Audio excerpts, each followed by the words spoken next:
Maharashtra bulletin, आपला महाराष्ट्र, आपली बातमी. नाशिक महानगरपालिकेतील बहुचर्चित स्टार रेट प्रकरणाने पुन्हा एकदा राजकीय वातावरण तापलंय. माजी स्थायी समिती सभापती तथा नगरसेवक गुरमीत बग्गा यांनी मनपा प्रशासनावर गंभीर आरोप करत निर्णय प्रक्रियेवरच प्रश्नचिन्ह उपस्थित केलेत. नाही, प्रश्न असा आहे की त्याचा पाठपुरावा कोणी केला ते तर मला सांगता येणार नाही, परंतु कोणीतरी पाठपुरावा केलेला आहे. कारण महापालिकेच्या नियमानुसार आधी कुठलाही धोरणात्मक निर्णय हा महासभेवर आला पाहिजे आणि नंतर तो स्थायीवर झाला पाहिजे. बरोबर? या ठिकाणी उलट झालं. या ठिकाणी स्थायीवर आधी निर्णय झाला आणि महासभेवर नंतर आला. त्यातल्या चुका मी ज्या प्रशासनाच्या ध्यानात आणून दिल्या की याच्यामध्ये चीफ इंजिनियरची सहीच नव्हती.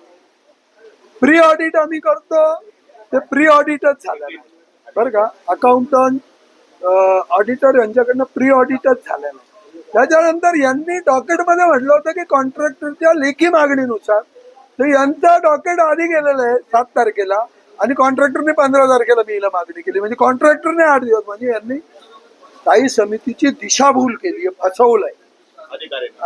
आणि नंतर एक डॉकेट असं सापडलं की ज्याच्यामध्ये यांनी महासभेकडे कार्योत्तर मंजुरी मागितली होती. यांना असं वाटलं होतं की स्टँडिंगवर झालंय, कोणाला कळणार नाही, कार्योत्तर मंजुरी घेऊ.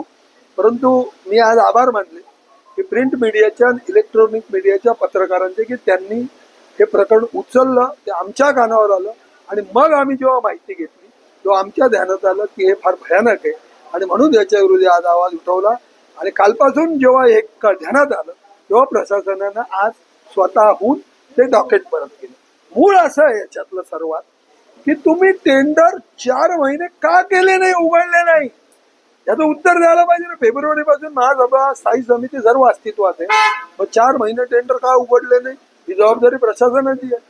कोण इथं एक डेप्युटेशनवर मॅडम आली, ती आठवड्यात 1 दिवस येते, मी ती चांगली आहे की वाईट याच्यावर बोलत नाही, परंतु त्या टेंडर जर वेळेनुसार उघडले असते आणि पास झाले असते तर आज स्टार रेट मागण्याचा प्रश्न उपस्थित राहिला नसता.